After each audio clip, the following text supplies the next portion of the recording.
तो गाइस, कैसे आप सभी लोग। आज हम इस वीडियो में एनिमे के कुछ ऐसे कैरेक्टर्स के बारे में बात करने वाले हैं जिन्हें हमें मुश्किल से 2 या 3 सीन में ही देखा है और हमें एनिमे में उन कैरेक्टर्स की एक फाइट को भी अभी तक नहीं दिखाया गया है। लेकिन उन एनिमे में इन कैरेक्टर्स को सबसे ज्यादा स्ट्रॉन्गेस्ट कैरेक्टर माना जाता है और हमें उनकी पावर्स को सिर्फ स्टोरी में ही बताया गया है और स्टोरी में ही उनकी पावर्स को हाइप किया गया है और इसीलिए एनिमे में उनको सबसे ज्यादा खतरनाक कैरेक्टर माना जाता है। तो चलिए देखते हैं वो कौन कौन से एनिमे कैरेक्टर्स थे जो पावरफुल तो थे लेकिन हमें कभी भी दिखाया नहीं गया। नंबर 5 पे Ging Freecss from Hunter X Hunter. Ging Freecss एक ऐसा लेजेंडरी नैन यूजर है जिसे हंटर एसोसिएशन के टॉप फाइटर्स में काउंट किया जाता है। उसकी इंटेलिजेंस और नैन मास्टरी इतनी हाई लेवल की है कि वह किसी की भी एबिलिटी को इंस्टेंटली समझ सकता है। और हंटर एक्स हंटर का मेन कैरेक्टर गांव फ्रिस और इसका बाप था जिंग फ्रिस। और आप इसी से ये अंदाजा लगा सकते हो कि बेटा इतना खतरनाक है तो बाप किस लेवल पे होगा। और इतना ज्यादा पावरफुल होने के बावजूद भी हमें उनको किसी के साथ लड़ते हुए नहीं देखा है और उनकी जस्ट एक फाइट को भी अभी तक हमने नहीं देखा है। नंबर 4 पे यूचिरो हानमा फ्रॉम बाकी हानमा। यूचिरो हानमा एक ऐसा मॉन्स्टर है जिसे यूएस आर्मी तक नहीं रोक पाई। हम उनकी ताकत का इसी से ही अंदाजा लगा सकते हैं। जब एक छोटे से आइलैंड पर यूचिरो रुके हुए थे तब यूएस आर्मी ने उन पर बम से, एरोप्लेन से और बंदूकों से हमला किया।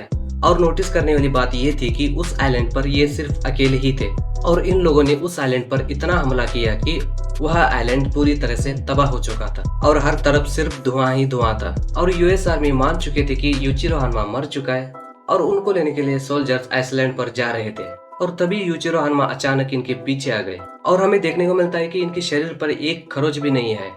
मतलब एक तरफ पूरा आइसलैंड तबाह हो चुका है और दूसरी तरफ बंदे के ऊपर एक खरोच भी नहीं है। और इसके बाद यूचिरो हानमा उन आर्मी सोल्जर्स को एक एक करके मार देते हैं। और यूचिरो हानमा इतने पावरफुल होने के बावजूद भी बाकी हानमा के सारे सीजन्स में हम लोगों को इनकी एक फाइट को भी अभी तक नहीं दिखाया गया।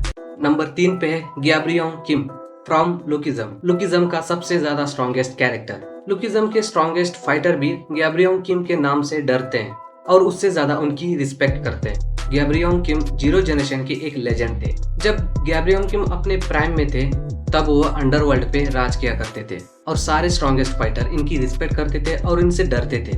और उनकी प्रेजेंस ही इतनी पावरफुल थी कि कोई भी स्ट्रॉन्गेस्ट फाइटर उनके अगेंस्ट खड़े होने की हिम्मत भी नहीं करता था। और सारे किंग्स, सारे फाइटर्स और सारे गैंगस्टर इनके अंडर में रहा करते थे और उनके रूल्स पर चला करते थे। और जनरेशन 1, जनरेशन 2 और जनरेशन 0 के बंदे भी और स्ट्रॉन्गेस्ट फाइटर भी इनके नाम से डरते हैं और उससे भी ज्यादा इनकी रिस्पेक्ट करते हैं। और लुकिज्म का सबसे ज्यादा स्ट्रॉन्गेस्ट कैरेक्टर शिनगन यामाजाकी।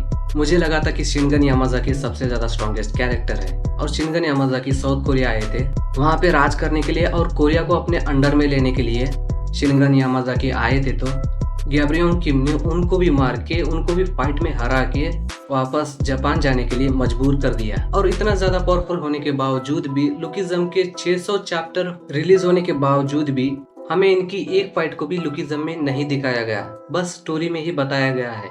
नंबर 2 पे Rock D Xebec from One Piece. एक ऐसा मॉन्स्टर जिसे दुनिया का सबसे ज्यादा डेंजरस कैप्टन माना जाता था और उसके क्रू में व्हाइट बर्ड, काइडो और बिग मॉम जैसे डेंजरस फाइटर थे। हाँ, ये सब लोग अपनी किसी रीजन से या फिर अपने कौन से काम से इस ग्रुप को ज्वाइन किए होंगे, लेकिन फिर भी इन सभी लोगों का वो कैप्टन हुआ करता था।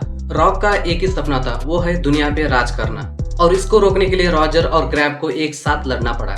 लेकिन इतनी लेजेंडरी हिस्ट्री होने के बावजूद भी हमें उनकी कोई भी फाइट प्रॉपरली नहीं दिखाया गया। नंबर 1 पे है Yoriichi from Demon Slayer. Demon Slayer का सबसे पावरफुल स्वॉर्डमैन। इसने डीमन स्लेयर के सबसे ज्यादा स्ट्रॉन्गेस्ट बंदे को यानी मुजान किबुस्तुजी को लगभग मार ही दिया था। यूरिची यूज करता है सन ब्रीदिंग, हिनोकामी कागुरा का ओरिजिनल फॉर्म। सन ब्रीदिंग सबसे पहले और सबसे ज्यादा स्ट्रॉन्गेस्ट ब्रीदिंग स्टाइल है और बाकी के सारे ब्रीदिंग स्टाइल इसके नकल हैं, जैसे वाटर ब्रीदिंग, फ्लेम ब्रीदिंग और मिस्ट ब्रीदिंग। ये सब इसके नकल हैं। यूरिची एनिमी के बॉडी के अंदर तक देख सकता है, उसके वीक पॉइंट्स को भी इंस्टेंटली आइडेंटिफाई कर सकता है और ये अपने प्रेजेंस को कम्प्लीटली ही छुपा सकता है। एनिमी उसको फील भी नहीं कर पाता। इसकी स्पीड, स्ट्रेंथ और रिफ्लेक्सेस इतने ज्यादा फास्ट हैं कि मुजान रिएक्ट तक नहीं कर पाया था। और यूरिची का डर मुजान के ख्यालों में हमेशा ही रहा है। और इतना ज्यादा पावरफुल होने के बावजूद भी डीमन स्लेयर एनिमे में हमें इनकी एक फाइट को भी प्रॉपरली नहीं दिखाया गया है। तो ये थे कुछ स्ट्रॉन्गेस्ट हिडन कैरेक्टर्स। अगर आप लोग को वीडियो अच्छी लगी हो तो वीडियो को लाइक कर देना और चैनल को सब्सक्राइब कर देना। मिलते हैं हम अगली वीडियो में।